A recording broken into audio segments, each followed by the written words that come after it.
nice contract. Yes, but after that, he broke the ceasefire.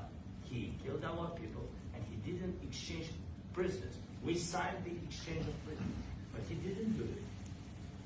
What kind of diplomacy, JD, you are speaking about?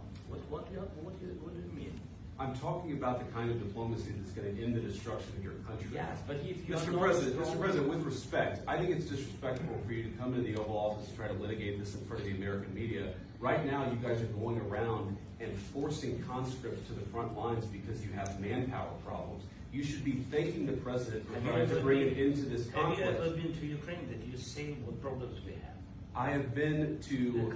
I've actually watched and seen the stories, and I know what happens is you bring them on a propaganda tour, Mr. President. Do you disagree that you've had problems bringing people in your military? And do you think that it's respectful to come to the Oval Office of the United States of America and attack the administration that is trying to prevent the destruction of your country? A lot of questions. Let's start from the beginning. Sure. First of all, during the war, everybody has problems, even you. But you have nice ocean and don't feel now, but you will feel it in the future. God bless. You don't know that. God bless. You don't God know bless. that. You will not have a war. Don't tell us what we're going to feel. We're trying to solve a problem. Don't tell us what we're going to feel. I'm not telling you. Because you're in no position to dictate that. That's exactly what you're doing. You're in no position to dictate what we're going to feel. We're going to feel very good. We're going to feel very good and very strong. You're right now not in a very good position. You've allowed yourself to be in a very bad position, and he happens to be right about it. From the very beginning of the war. You're not in a good position. You don't have the cards right now. With us, you start having cards. But right now, you don't. Yeah, you're playing cards. You're playing cards. You're gambling with the lives of millions of people. You're gambling with World War III. You're gambling with World War III. And what you're doing is very disrespectful to the country, this country, that's backed you far more than a lot of people said they should have. Have you said thank you once this entire meeting? No, in this entire meeting, you said thank you. You went to Pennsylvania and campaigned for the opposition in October. Offer some words of appreciation for the United States of America and the president who's trying to save your country.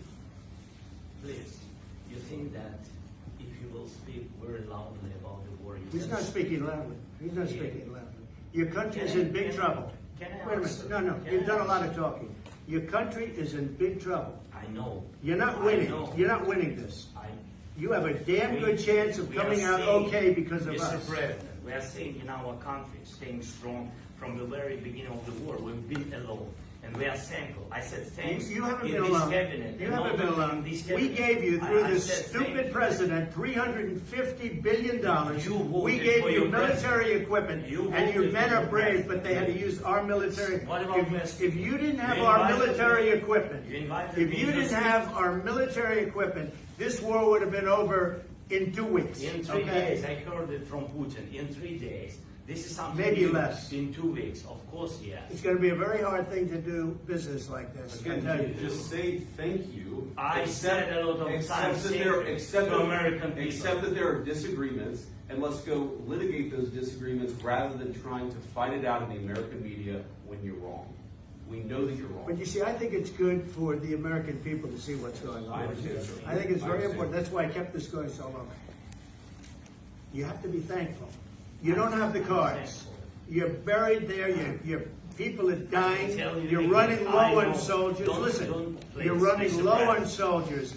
It would be a damn good thing. And then you tell us, I don't want a ceasefire. I don't want a ceasefire. I want to go and I want this. Look, if you could get a ceasefire right now, I tell you, you take it so the bullets stop flying and your men stop getting killed. Of course, we want to stop the war. But you're saying you don't want a ceasefire. I want a ceasefire because you'll get a ceasefire faster than an agreement. Ask our people about a ceasefire, what they think. That wasn't with me. That wasn't with me. That was with a guy named Biden, who was not a smart person. That was with Obama. It was your president. Excuse me. That was with Obama, who gave you sheets, and I gave you javelins. Yes. I gave you the javelins to take out all those tanks. Obama gave you sheets. In fact, the statement is Obama gave sheets and Trump gave javelins. You got to be more thankful. Because let me tell you, you don't have the cards. With us, you have the cards. But without us, you don't have any cards. One more question to Mr. Vice President.